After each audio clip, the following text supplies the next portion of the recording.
Good morning.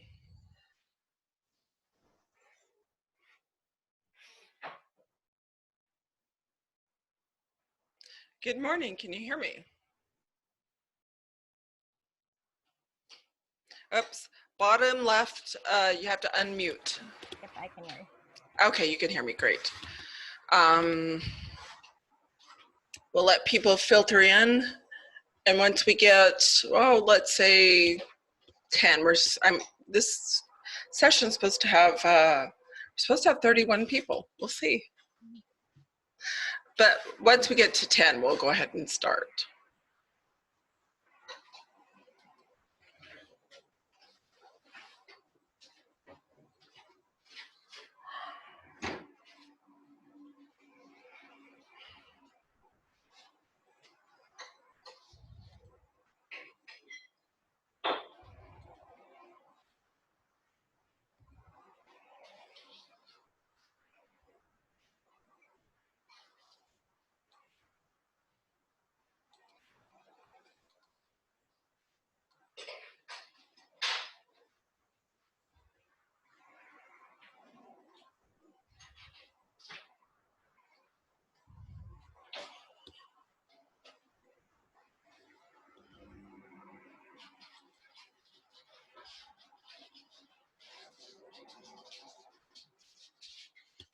Okay, we've got a few more folks filtering in.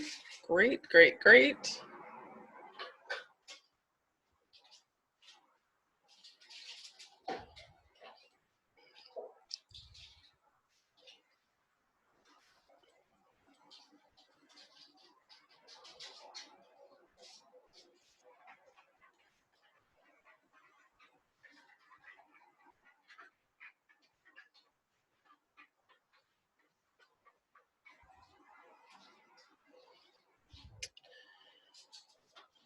Okay, I am going to wind up a little bit. I'm going to admit a few people. This waiting room thing, I need to change this so I don't have to admit people in. I just want people to be able to pop in. This makes sense for me to have to stop and admit people because we want everyone to be able to join. Mary Lee, I'm glad to see you're wearing a mask.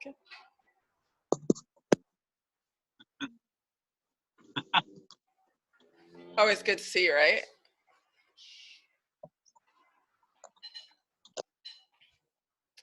So thank you all. I'm going to start by just sharing my screens. And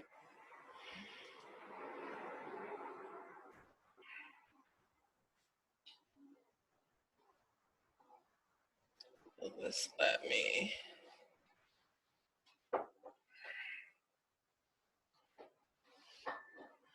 Okay, y'all can see the nice blue logo, right?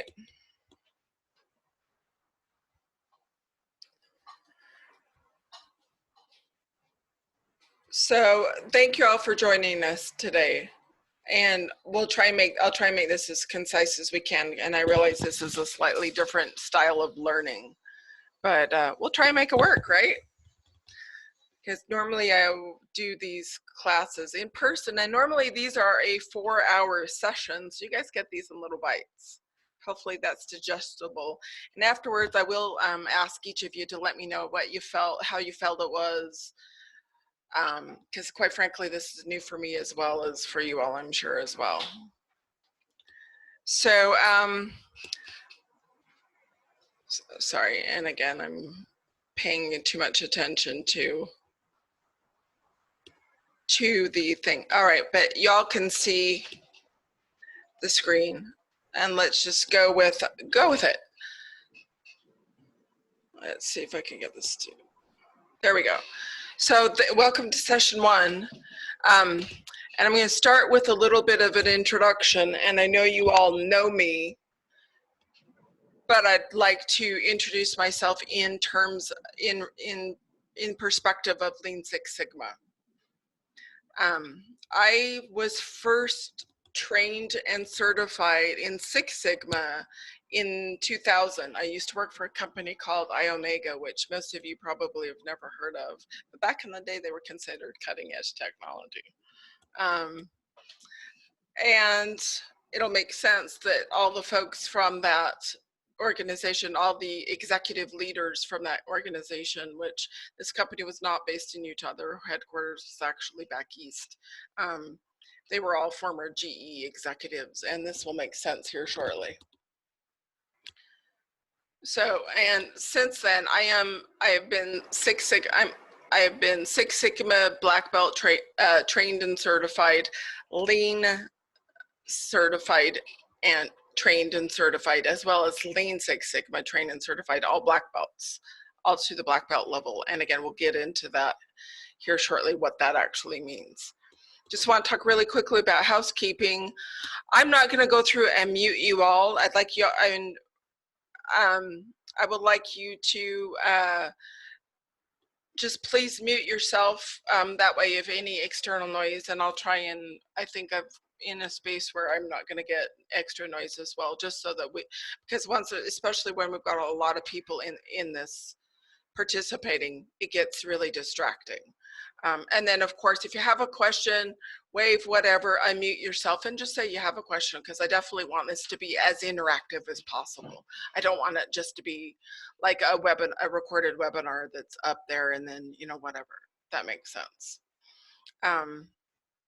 And obviously, do be engaged. Have something ready to write with, whether it's just your laptop, pen and paper, whatever, your phone, whatever it is, because I am going to be asking you to do some things over the course of the 6 sessions. And again, these 6 sessions, we'll have 6, 3 this week, 3 next, all 9 a.m.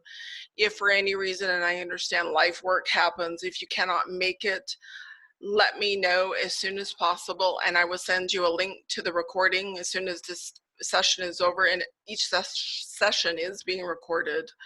I can send that out to you. My hope is that you'll attend in person. That way you'll have the opportunity to ask questions. But of course, if you end up having to watch the recording and have questions about that particular session, you can always reach out to me and we can talk by phone, Zoom, email, whatever, right? So thank you again, all. I want to talk about this, and I always include this quote because I think it's important. I think it says a lot. You've got to understand the past to face the future, and that means a lot to me, because I think if you understand where Lean Six Sigma comes from, it's more than just I'm going to use these tools, I'm going to become certified, and I'm going to do all these great things. If you know the history behind it, it's probably not a surprise to any of you that I'm a detail person, and anyone who's worked with me knows that I pick at details. Having that background always makes you more informed, just to know what's going on, right? Let's see if I get this to change. Maybe. All right, and you all are seeing my screen correct still, yes? Okay. So I always ask, there's pain points, right? You're all here for a reason. Now, the reason may be your manager told you you need to attend these sessions. Or it may be that I know there's a certification involved and I want to get that certification, but you're here for a reason.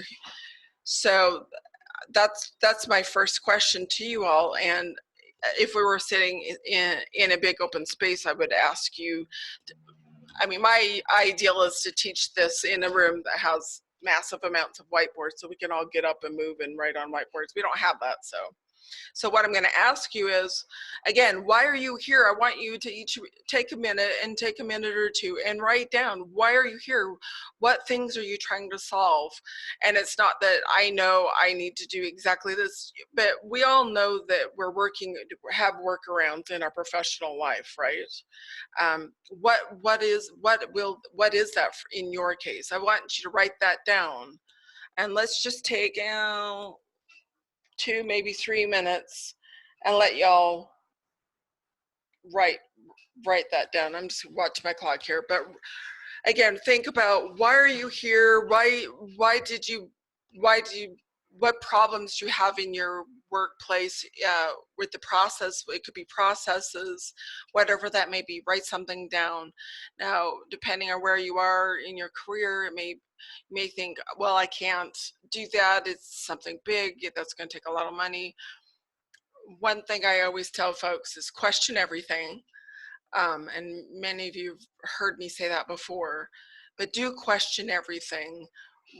Why are we doing what we do the way we do it? Why is a client that I work with, if I'm in school, why does my professor do something the way they're doing? Why is the organization I'm dealing with, whether it be a school, a job, whatever that may be, why are they doing something? What could be improved?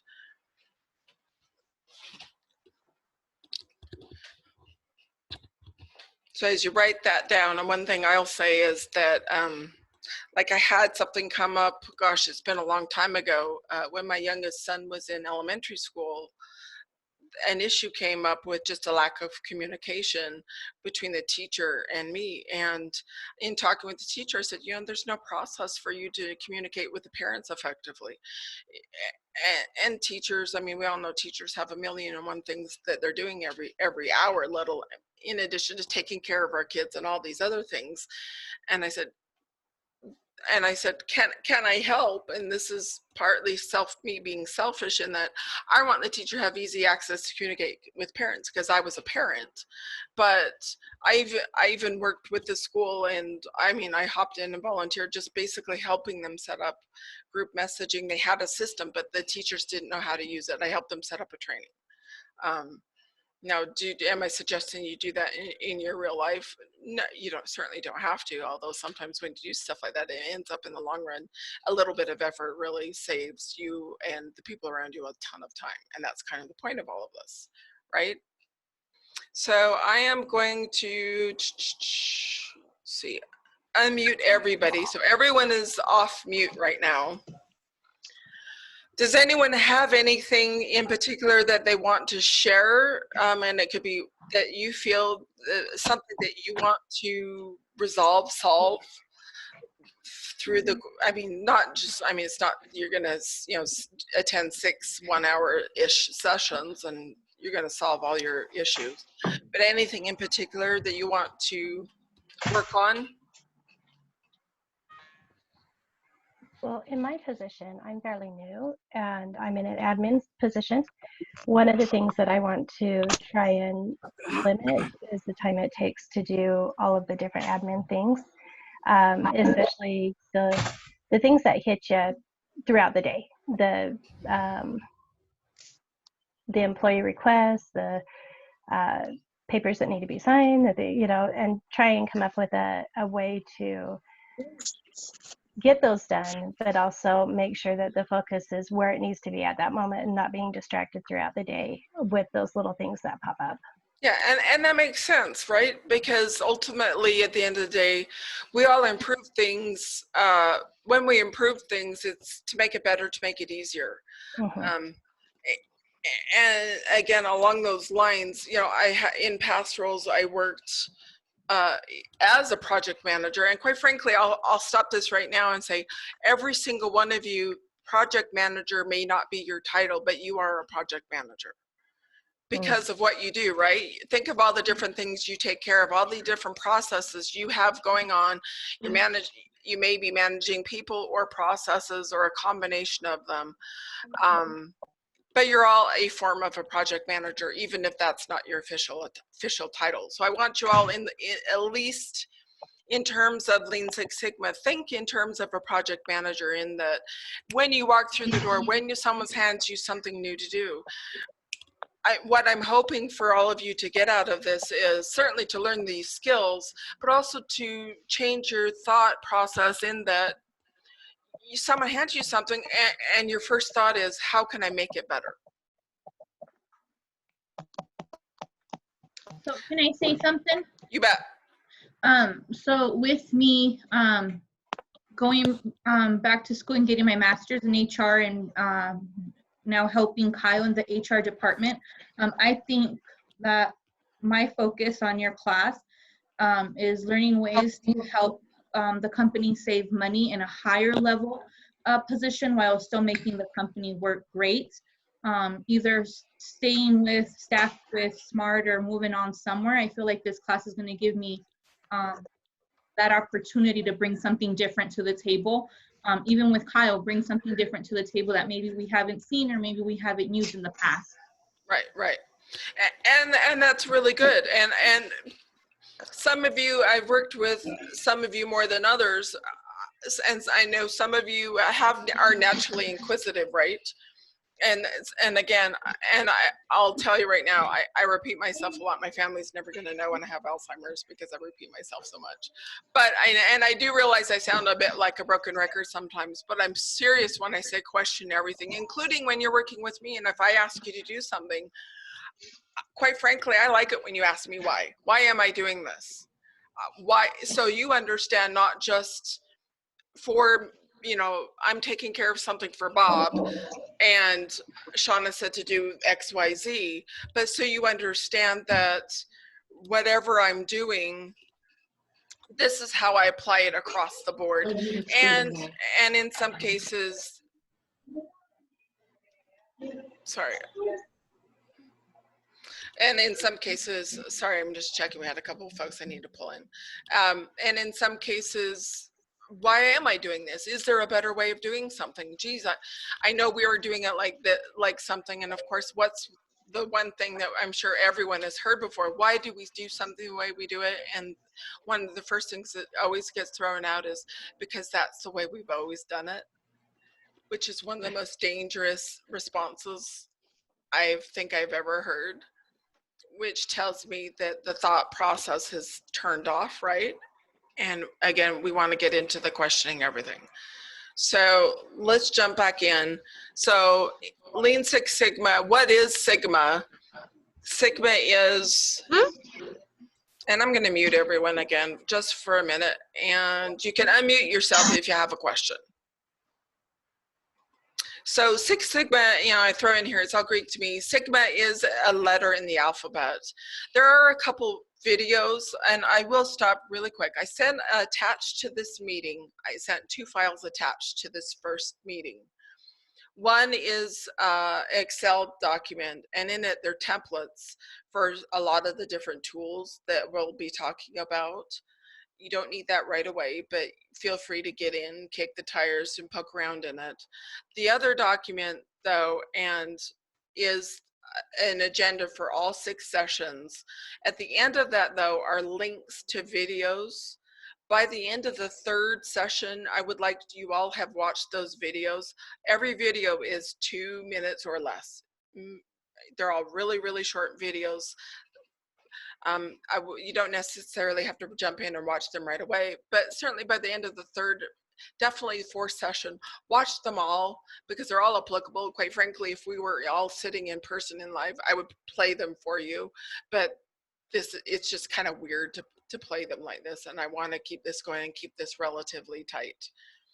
So again, Six Sigma, Lean Six Sigma, all of this it's about improving rather than about belts. And again, I'll talk here about the different belts and the belt levels and what they mean here in a bit. Quite frankly, I've worked with people who are very heavily into lean. I've worked with people who are very heavily into Six Sigma. Some are very heavily into the combination Lean Six Sigma, which is what we're talking mostly about today. At the end of the day, I don't care what you're calling it. You can call it banana if you want to. It's about improving things. It's about understanding processes, being able to break them down, and being able to walk out with tangible evidence of why something is or isn't working, or how you've taken something from a certain level and brought it up. That makes sense?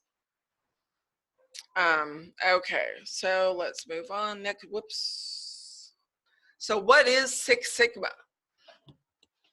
So Six Sigma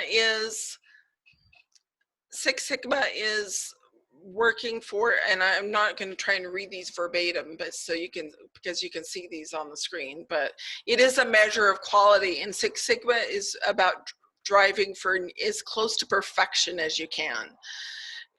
Normally Six Sigma is talking about 3.4 defects per million opportunities, and we need to talk a little bit about what a defect is. A defect is anything that goes wrong in your process. It could be a file didn't get to where it could be. It could be in a manufacturing setting. That's easy, right? You're making something didn't turn out the way it's supposed to. That's a defect. But in office settings or educational settings, information didn't get communicated. That's a defect. So anytime anything doesn't go the way it should be, that is what is considered a defect. And so if you think about 3.4 times per billion, you see this little triangle thing here down at the bottom, and it shows the different sigma levels. If you get to 3.4 per million, that's pretty darn good. And there are very, very few businesses, organizations, nonprofits, government agencies, higher education, anything like that that gets to 3.4. That means everyone's registered perfectly, like in an education system. You know, in our word, it's smart. Everyone's onboarded perfectly, no issues. Everything's perfect. In other businesses met for like a client, for instance, manufacturing setting, everything they produce is absolutely perfect, no defects, no problems. They could do that 3.4 times per million times they do it. That's Six Sigma, which again, that's pretty darn good. So again, Six Sigma is about eliminating defects and striving to get to the most consistent and close to perfect situation you can possibly get. And I am gonna see if I can I unmute y'all? Can I unmute y'all? There we go. I'm gonna unmute y'all for a second. So I want to ask, in a world of perfection, I want to ask you all, in your world, where are potential problems coming that you think you could potentially solve, or at least reduce the amount of problems or defects?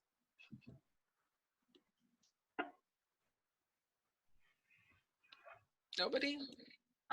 Back office wise, I think a lot of our unemployment that we're paying out to employees, because we don't like to use the word staffing, but because we are that resource, our turnover rate is really high. And we do have a lot of people always filing for unemployment, and not always do we win those cases. Right. Okay, so improving things. So again, that's a defect in your world, right, Maria? That's a definite HR type of defect, all of that. And so, and everything we do, right, has a potential defect. With me, you know, I'm in charge of risk and safety. Incidents, if something happens, first and foremost, the fact that an incident is happening, that's a defect, right? That because a problem has occurred. But then within that, there's different steps along the way that have to happen. It's also about what has potentially gone wrong there. And again, so I want you to think about that in terms of defect, because also defects, 99% of the time a defect is because it's process driven, and it's not necessarily a person, because very rarely does a person get up in the morning and say, today I'm going to create a problem and I'm going to make something go wrong. Does that happen? Yeah, maybe, but realistically that's not the norm, right?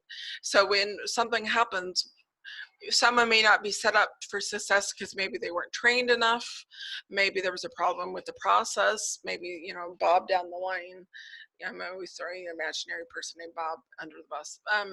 You know, somebody named Bob, you know, didn't do his job right because maybe Bob wasn't trained right. So there's very rarely, again, even with our incidents, right, they're not, it's a process problem, it's a training problem, it's accountability issues, which again is all part of process. All right, so I want to talk about really quickly the cost of quality. And I know our sales team talks about the cost of normalcy a lot. And we talk a lot about in Six Sigma the cost of quality. Now, the more times you have issues, it's costing money, right?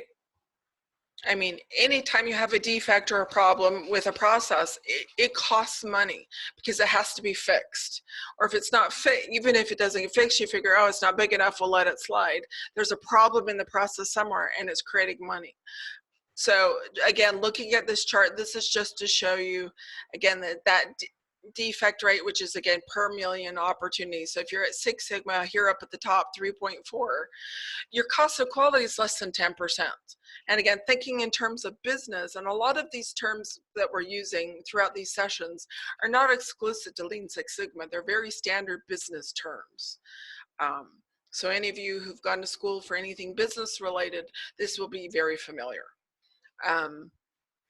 But again, the lower you get and you get down to, you know, down the low, if you've got your cost of quality costs you 30, 40, 20, 30, 40%, you're spending a lot of money, you're not efficient, and you're not going to be in business very long. Quite frankly, that's just the way it is, right? All right. So airline industry and postal industry are both examples of industries that function at Six Sigma. If the airline industry, and you think about 3.4 defects per million opportunities, so if you had 1 million flights, if they were at a lower Sigma level, quite frankly, we'd be hearing about planes dropping out of the sky every time. Same thing with the post office. Even though, you know, they do have, even to the point where, I don't know if any of you have ever got this, the post office gets millions of billions of pieces of mail around the country, if not the world, every single day, right? And it gets there, right? You throw your stamp on something, whatever, and it gets from point A to point B. And most of the time it gets there. Again, think about things business-wise, certainly mailing letters, which a lot of us don't do anymore, but think about business reasons, which is why usually our mail is still functioning. If you had to mail out, say, you know, again, thinking Maria's world of HR, where you're mailing out things for W-2s, right? Things like that. And I'm, sorry, getting a ping over here. But just, again, think about that. So post office runs at Six Sigma, airline industry that runs at Sigma. There are a few organizations that do run at that level. Not a lot though. But again, you want to walk into a business that you know is functioning at that higher level. All right, so here's a little bit of history. Six Sigma started at Motorola, and it was designed by engineers at Motorola. Bill Smith is one of the engineers that created that. And I'll just leave that quote up. I'm not going to sit and read his quote, but just to give you that background. It was started at Motorola, and most of us know Motorola as a company, and they make phones, right? Well, they make a lot of other things as well. I mean, and so when, you know, again, you wouldn't be surprised that something Six Sigma is very heavily statistically related. I'm not going to get into this Lean Six Sigma course into heavy statistics. When I do, I tend to see people's eyes kind of glaze over a little bit, so we're not going to go there. But I want you to understand the background and understand some of the tools that are available for this. You don't have to use these tools. Some of them are related to statistics and numbers and things like that, and crunching numbers. Some people get really excited about that and dive into it. Some people, it makes them nervous and sweaty. It's fine. You can use the tools that work for you and that are in your comfort zone. And when we get into these tools, you'll see a lot of these tools are really, really simple. So again, not a surprise that if engineers want to solve a problem, they would fall back on math and statistics, right?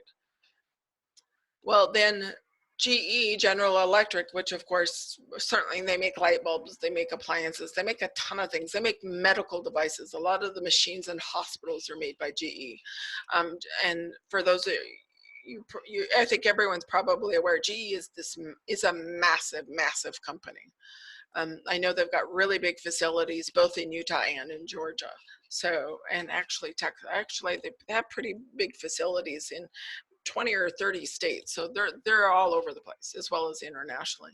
Anyway, Jack Welch from GE really took that whole thing of, and he was the CEO, for those of you who are not aware, back in the day, and he's written a lot of books.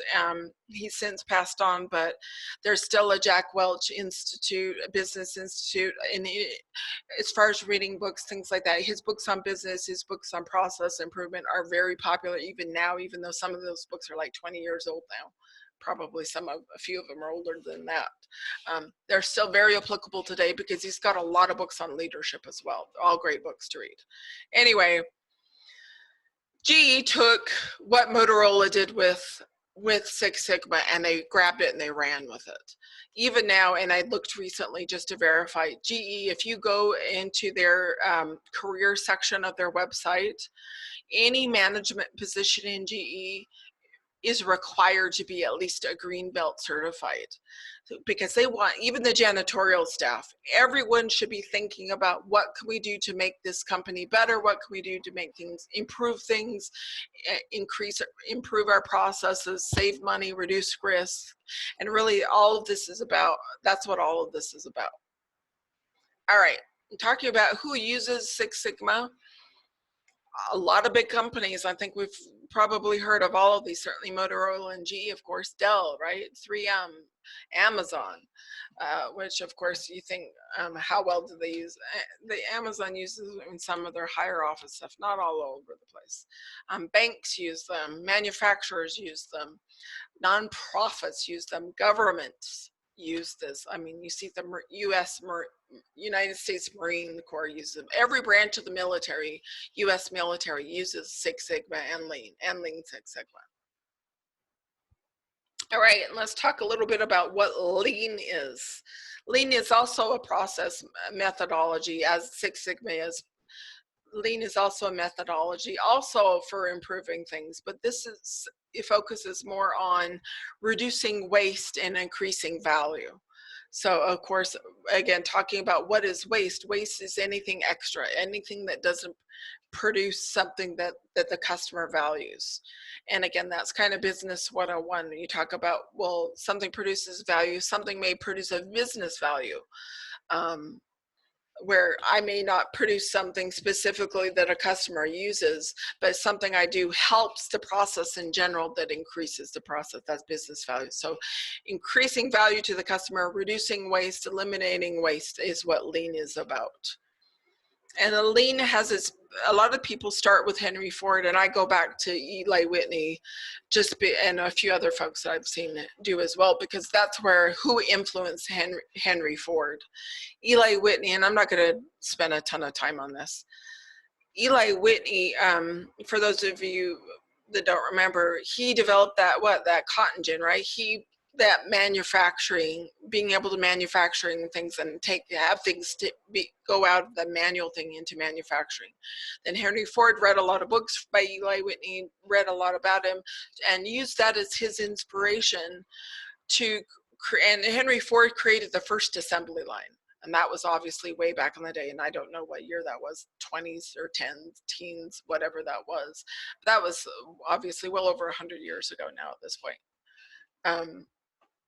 But then this is where it gets really interesting, and we're going to be talking about this gentleman a little bit coming up as well. Taiichi Ohno was a head engineer at Toyota, and Toyota grabbed Lean, and again, like how GE grabbed Six Sigma and ran with it and really improved it and really made it this big behemoth thing, that's what Toyota did for Lean. They were all about improving things, making things better. And there was a point in time, for those of you that may remember, some of you are too young, I know. There was a point in time where, I'm not talking about high-end cars, but there was a long time where a Toyota was the car to have, right? You wanted to get a Toyota because they were a little bit more than, your Ford or your Chevy, but it was a better quality car. And that was just a perception of those things. And Toyota, with Taiichi Ohno, one thing he did on their assembly lines is they put some method of stopping the line at every point in the assembly line so that anyone anywhere along the line could stop, whether it was a button, a cord, whatever it was. They could stop the line if they saw a problem. Now I'm going to unmute y'all. First of all, I'm sure y'all can imagine stopping a line at an auto manufacturing facility is incredibly expensive. It's incredibly expensive. So obviously people weren't given the ability to stop a line without being given also the education to know when they should be stopping the line. Any ideas though on why why he would want people to have the ability to stop a line if they saw a problem?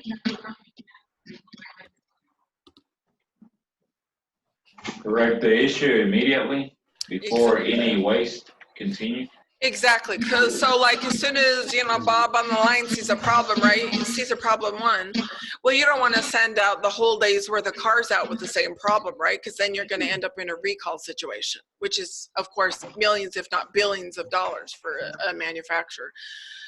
So Toyota was very much into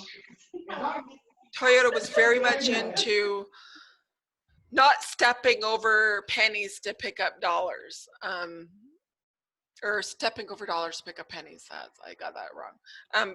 And I think we've all heard that, right? So they're willing to spend some money, which again, it's expensive to stop a line, but to have everyone in that mindset that everything needs to be as perfect as we can get it. Everything needs to be good. We're tweaking things. We're always making things improve.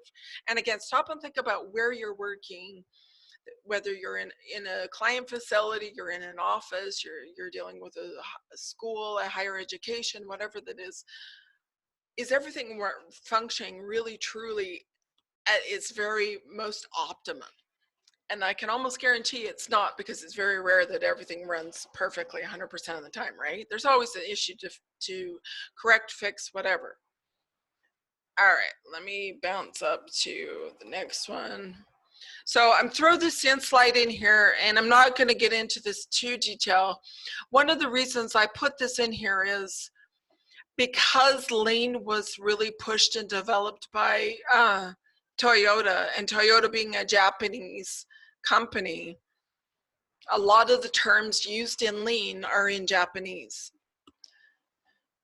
Now, I worked with a lady, gosh, it's been about 10 years ago, who was getting close to retirement. So she was, her comment was to me is, I'm happy to learn this, but I'm not learning another language. I'm not asking anyone to learn another language, but I do want you to be aware that a lot of these terms in the Lean part of Lean Six Sigma do have a Japanese term to them as well. You don't have to use the Japanese term, but I want you to be aware that a lot of them have them. That way, if you're checking with your buddy Google to look something up, whether it's a template or whatever, if something comes up and it's like, well, that's in Japanese, that can't be right. Well, you can cross-reference and you can see that that's what it is. So I just want you all to be aware of that. So when you see things like one word that I will use with you all is Kaizen, and we'll talk about it here shortly, and that is a Japanese word, because that's a really commonly used word in Lean. But again, this is kind of the basis for Toyota's thing. And again, this is a manufacturing slide, and I realize not everyone's in manufacturing. But this is the principles of Lean, of doing everything just in time. And this is along the lines, and I know a lot of inventory managers, nothing makes them happier than warehouses full of product, right? Everything's nice and clean and it's stacked and looks beautiful, and that warms their heart, makes them feel good, right? So what could be better than having a little bit of product than having, you know, I'm fully stocked, I'm always going to have enough product. But there's a cost to that as well. Overproducing product, and we'll talk about that, is a form of waste, in that, geez, if I sell 10,000 units per month, I'm going to produce 20,000, so I'm ready for next month, but then I've got to pay for inventory setting and things like that. Just as, and think of that in terms of virtual inventory too, I need to produce, I don't know, I need to do 2 reports a month. I'm going to get them done ahead of time, even though I don't have it's about wasting time, right? So I'll jump ahead a little bit. So again, it's about, so this slide is about just in time, making sure your demand meets your production. And again, whether that production is physical, you're producing something, widgets, whatever. Here locally, we've got a company, a client that we serve as, a produces pies, whatever, or it's something virtual, files, documents, whatever that may be. All right, and talking really quickly about who uses Lean. Again, lots of big companies use Lean as well. And if you go to these websites, sometimes they'll identify as using specifically Lean or specifically Six Sigma. Some of them will say they use Lean Six Sigma, which again is a combination of the two. But again, military uses this, and this is not just US military, international militaries use these as well. Big nonprofits, big massive corporations use them, as well as small businesses. One thing, and we'll get to this as well, I venture that every single one of you is using Lean, whether you realize it or not. So we'll get into Lean Six Sigma a little bit more later, but I want to unmute you all and talk about some questions before I hop into this next one, which this is the first tool we're going to talk about, a project charter. But I want to unmute you all and ask questions. Do you have any questions? Does this make sense? We've got, so right now we've got Six Sigma, which is about improving quality and getting things as accurate as possible, as consistent as possible. And then we've got Lean on the other side, which is about increasing value, reducing waste. Does that make sense how these are related and how this can benefit your world, whether your working world, even things you do at home, things you do at school? Yes, it makes sense. All right. Well then, let's talk about this charter really quick. I'm gonna mute y'all again, just get rid of that noise. So again, project charter, right? So project charter is a tool that you will all use, and I'll talk about it a little bit more. This is just a quick recap. In that Excel spreadsheet that I sent out that's attached to this first session, and I'll resend these all out again, just to recap, just to verify you've all got it. There is a template for a project charter in there. And what a project charter is when you're working a project, you want to have something that you can take that's high level, because not everybody's going to want to see your little minute details, right? When you're working with somebody, some people are going to say, just give me the high level details. And that's what a project charter is. So it's your high level details. And we'll talk about all of these different things. So it talks about your problem statement, which is, of course, what is your problem, right? What issue are you trying to resolve? It could be, I'm onboarding a certain amount of employees every day, and certain paperwork's not right, whatever that may be. Then next is the business case, and the business case is, again, why is this important? How is this helping the business? Why should I be improving something? I mean, obviously there should be a reason we're improving anything, but it's about what is, again, business case. And I talk about this a lot of times in terms of an elevator speech, and hopefully you've all heard of what an elevator speech is. If you step on an elevator with someone, say big boss, big executive, and they said, hey, you're working on a project, what's your project about? The time you're on that elevator, which usually is never very long, right? Say it's even a long elevator ride, usually never more than a couple minutes. You should be able to explain what you're doing. That's your business case should be that concise, right? Then your goal statement is just that. What is the goal of this? You're trying to improve something, but what is your hoped for end end product, whether it's something physical or virtual. What do you hope to achieve? And then, of course, your timeline. How long is it going to take you? Some things are relatively easy to knock out. You make the improvements. Yeah, you've tested it, whatever, you're done. You can get it done within a few weeks. Some things are longer term. Like I worked with one client that took this course about 6 months ago. He was working on an inventory issue, but he was talking about how his inventory cycles. So he needed 6 months to go through the amount of time it cycled through their inventory. So that just to be able to measure and know that he'd done it correctly. So that's understanding that. The next is the scope, which is understanding what is in the project and what's out of your project. And we'll talk about scope creep coming up as well. And again, this is all thinking about your project managers. Because scope is really important, because it's really easy to, and one more thing, and you can do it yourself, or the people around you can say, hey, as long as we're fixing this, let's add this onto it, or let's do this. My recommendation when you work a project, it's really tempting to say, I'm going to do this big, massive thing, and I'm going to work on this, and it's going to be this really cool, impressive thing, blah, blah, blah. My recommendation is do bite-sized pieces, do manageable chunks. It's much easier to control, which we'll talk a lot about that towards the end. But you want it to be manageable. And then the last one is the team members. Who's on your team? Because when you work a project, you truthfully are never a team of one. You always have someone with you who helps you. Now, are they sitting around a table with you working on it and going through every single thing? Maybe not, maybe or maybe not. It really depends on your situation.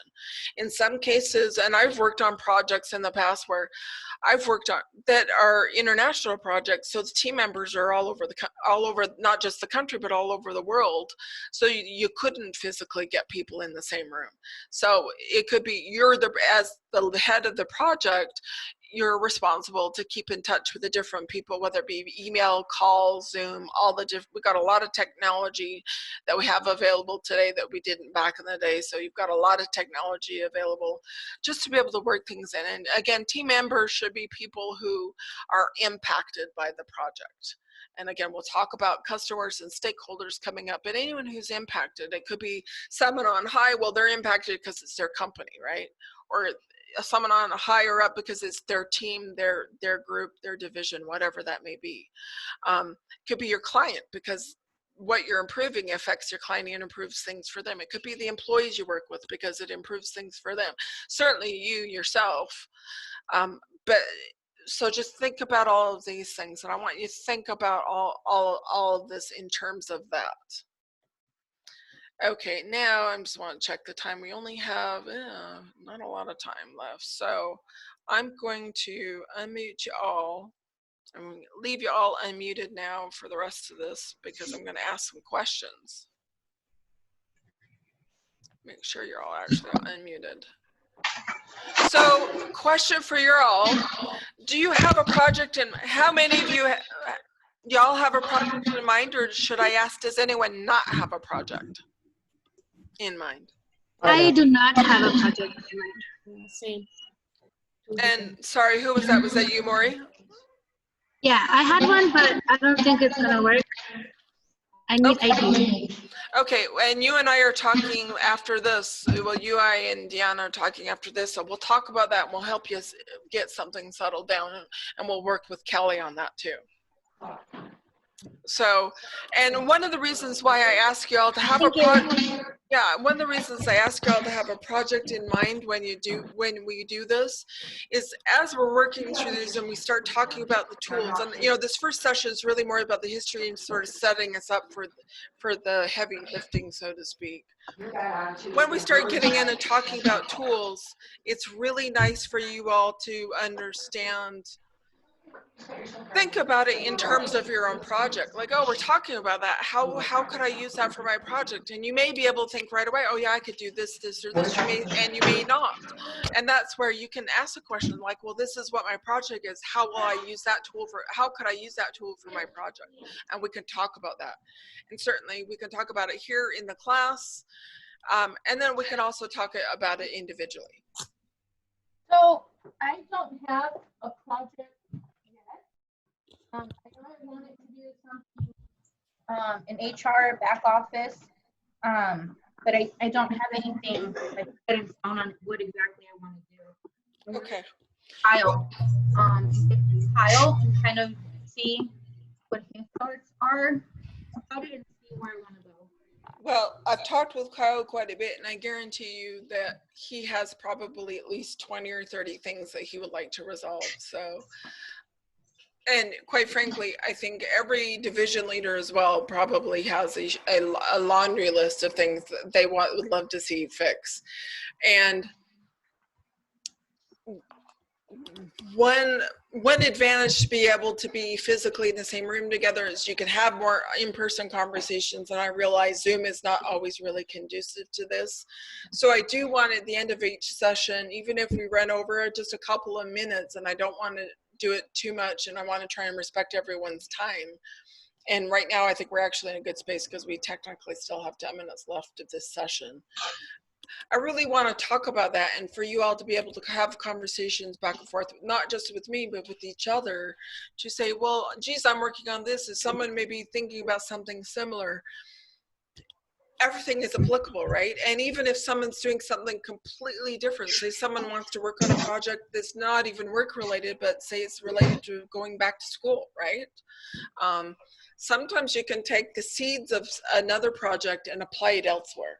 So that's why having those conversations and that cross-pollination, one other analogy I can use, is helpful.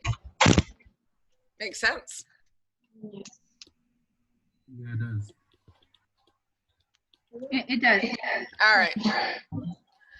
I'm seeing individual faces and everyone just kind of glazed over. So one thing I will say with this whole process, we're doing, and I'll talk about this more at the end, but just to let you all know, this is 6 sessions, right? Yeah. After 6 sessions, you will have 6 months to complete a project. If you complete a project, we can certify you. And let me stop and talk a little bit about projects in general and about certification and why it's important. And I'll talk a little bit about this. And again, I know I sound like a broken record, but this stuff is really important. I think it should be, for the most part, a no-brainer. Getting a degree, about whether it's a bachelor's, master's, PhD, degrees are important. Certifications, whether it's something safety related, something HR related, something OSHA related, whatever, certifications are helpful, right? Certainly for your role that you're currently in, but to put on your resume, right?